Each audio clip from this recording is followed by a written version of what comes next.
Welcome back to Geeky Reviews. I'm your host, Michael Wilkerson. Today I'm going to be reviewing and breaking down Season 1, Episode 1 of Supernatural, a show I've never really seen, if I'm going to be honest with you guys. This is 100% out of every show I've been, reviewing this whole week. This is the one show I actually have never sat down and binged. So this is going to be a very blind, going into this show kind of blind kind of review show. So keep in mind, I haven't really seen any episodes. I've heard of it. I know it's deals with like I said, supernatural and these very supernatural elements type things, but I've never really sat down and watched it. So to my surprise, when I sat down to actually binge this pilot and watch it for the first time, I was pleasantly surprised by how good it was and how well Eric Kripke, that developed this show in the early days, really formulated this pilot. And I think David Nutter was a guy that was doing pilots a lot at the time, and he directed went on to do Arrow and Flash and stuff like that. But this was that time when he started doing the first CW show that actually would take off. And I was just pleasantly surprised by how thoroughly good and how thoroughly I enjoyed this pilot. I'll start with John and Mary Winchester. So it starts it opens with them, the family in Lawrence, Kansas, essentially. John, Mary, Dean is 9 years old, and Sam is a baby at that point. And basically one night, he's basically looking after Sam. They kind of establish this family, which is really nice. But the big supernatural twist is that one night is John's checking on Sam in his cradle, and he starts seeing blood dripping down from the ceiling.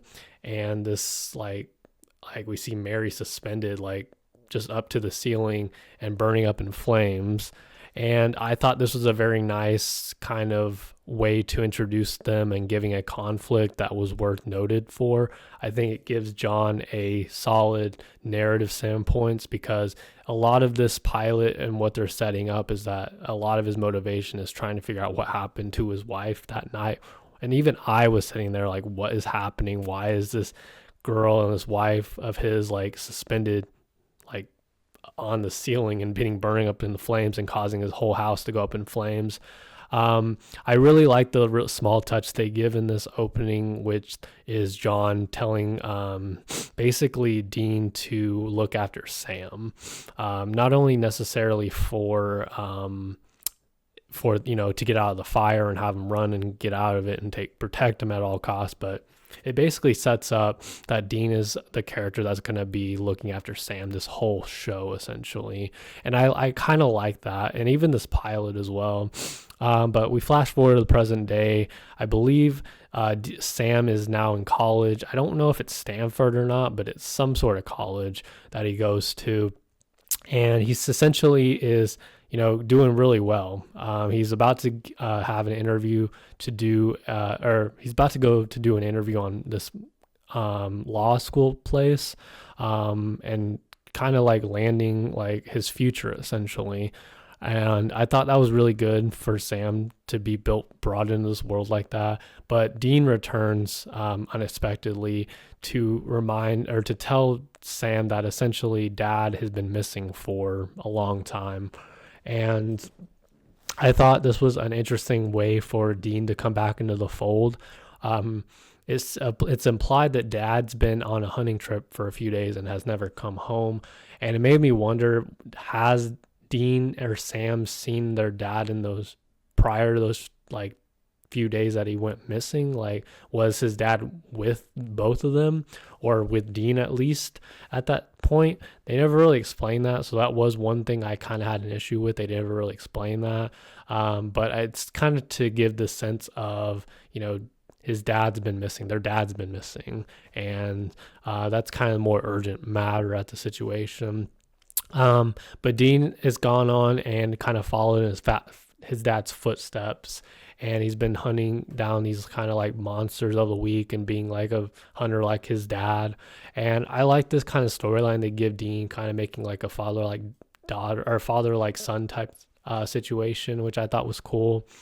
But Sam seems to be intent on going into this interview and going into this law school and really thinking about his future with Jess. And I really like that kind of dynamic they give. It's kind of feels like two separate characters, and I don't like when like both characters are doing at the one thing at the same time. Like I'm glad that they didn't make like Sam, a hunter, same as Dean. I like that Sam initially is just a character that is just trying to think about his own future in this pilot.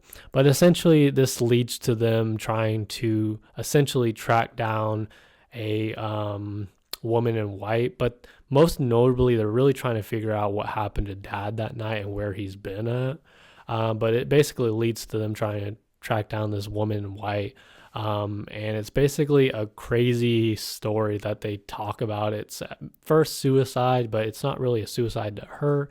It's more of a suicide to her kids, in a way to have her drown her kids so that her kids would join her in death, I guess, is the kind of the idea. And it's a very twisted and like gruesome type thing that they do with this woman in white, because she's kind of murdering people along the way, but like victims and this one like innocent kid, and it makes them go missing, and the town doesn't know really what to do with, like, especially with like his girlfriend and friend at the time. And it kind of turns into this gruesome thing where this woman in white is pretty much kind of in a way abducting people to take her home, and then so she can drown her kids, have her kids be with them. It's very crazy to me, but at the same time it kind of makes sense for somebody that is so like hell-bent on trying to get their kids back into her life, and she misses them. Like, somebody would do something so crazy for love and for, just to see their kids again. What link would you go to is kind of the message they're going for. But it also makes me wonder why she wouldn't just want them to live the normal life and be happy and maybe just rest in peace as this ghost, or maybe this ghost just can't ever die.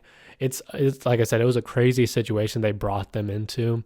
But it was basically a long-winded case to kind of explore this idea that Dad has been missing. And what I do like about it is, as episodic as it can be at some points, it's not too episodic. Like, it does feel like there's events, like there's an event that happens, like Dean getting arrested in this pilot, that leads to him to finding his dad's journal and finding these coordinates. And I thought that made sense to me.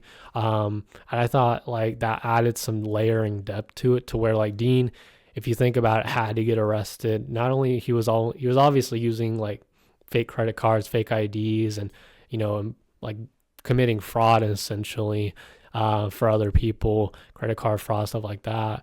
And so it made sense. Like, he had to get arrested for those charges, sure, but I like the fact that Dean was able to pull out of it and still like escape away with his dad's journal and find these coordinates. And it becomes very crazy, and it kind of puts things into perspective as to why he's so hell-bent on these cases, especially this random case that feels like a woman in white. Like, what is this woman's suicide with her children, her trying to bring her children back into this underworld type thing almost, and reviving them and making them alive so she could be happy. What does this case have to do with his dad's disappearance essentially, and trying to find her mother? But it's basically a long-winded lecture, long-winded way of telling his sons that he's been gone for a few days and he's trying to track down his mother. He's leaving them coordinates behind to try to find him. And there's just, like I said, that's just a lot of depth and layering that they get into for each of these, which I appreciate. But there was another thing I really like, and it kind of ties back into the idea of Sam and Dean being two separate people, which is, so Sam is a character that mentions he's never really seen his mother in this pilot. It's alluded to that he remembers stuff as a baby. I think he remembers Dean holding him and taking care of him as a young age a little bit, but other than like photos growing up, he's never really had a relationship with his mother, or perhaps even really his dad much. Like, he knew of his dad, but it's more, he has that kind of like resentment toward his mother and kind of being scared to, wanting to see his mother again ever. Like Dean really wants to see his mother and father obviously alive still, but Sam is on board with this idea of, trying to find his father. Obviously, he has more memories of that, of him, but he doesn't really have much memories with his mother. And it kind of shows this kind of resentment of like, well, he wouldn't really know his mother, so would he really care to track her down and want her to see her alive? Like, I know, like, deep down he wouldn't want her to be dead, but at the same time, like, he has no memories of her. Is she someone that's really worth caring about?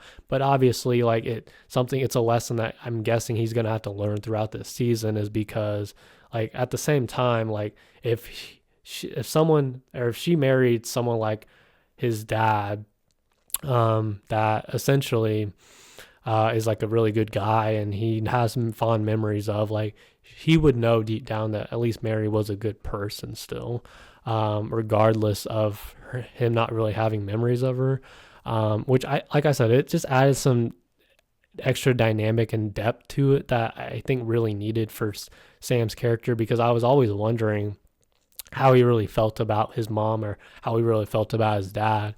And, we know how Dean kind of went down that road of, like, him, like, following in his dad's footsteps and becoming a hunter, but Dean never really wanted that. He always wanted to leave it behind, settle down with a girl and go to law school. And that made sense to me. Like, it has solid arguments to both things. And I think that just added, like I said, some great, layering for both characters. And even with John and trying to find his wife, again, I just like the way that Eric Kripke really developed this as a show overall. So I'm going to give Supernatural, I'm going to give this a solid 9 out of 10. I really enjoyed this pilot. I'm really excited to see how they kind of, explore more and more. I think the only weakness is, I think the only weakness was John and Mary could have been developed a little bit more, but I kind of understand why they didn't really delve into it too much, because it's kind of more of an episodic nature and them trying to figure it out throughout the season type of thing. And I'm guessing we'll get some stuff as we get closer to the end of the season, but let me know what you guys think. What was your favorite part of Supernatural Season 1, Episode 1? And if you enjoyed the review, as always, please like, share, comment, and subscribe, and I'll talk to you guys in the next Geeky Reviews video. Peace.